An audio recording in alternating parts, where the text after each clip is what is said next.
ലാബിന്റെ വാതിൽ അടച്ചിട്ട് രാത്രി 11 മണി.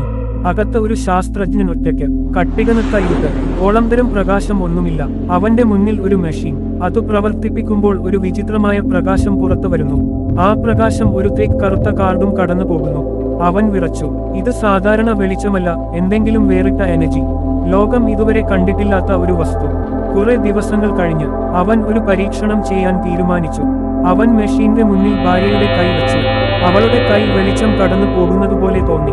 അവൻ ഒരു ഫോട്ടോ പ്ലേറ്റ് ഉപയോഗിച്ച് ചിത്രം പിടിച്ചു. റൂം ലൈറ്റിട്ട് കൊണ്ടുവരുമ്പോൾ അവന്റെ ഹൃദയം നിശ്ചലമായി.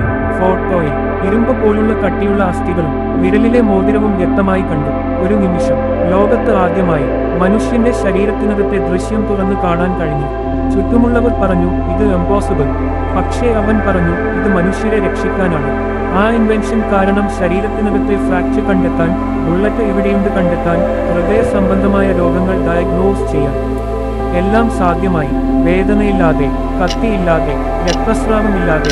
ലോകം മെഡിസിനെ അതുകൊണ്ടുതന്നെ ബഹുമാനിച്ചു. അവൻ ലോകത്തിന് നൽകിയ അത്ഭുതം. എക്സ്-റേ റേൻജൻ രശ്മി, മനുഷ്യന്റെ ശരീരത്തിനകത്തെ കാണാനുള്ള ആദ്യ സാങ്കേതികവിദ്യ.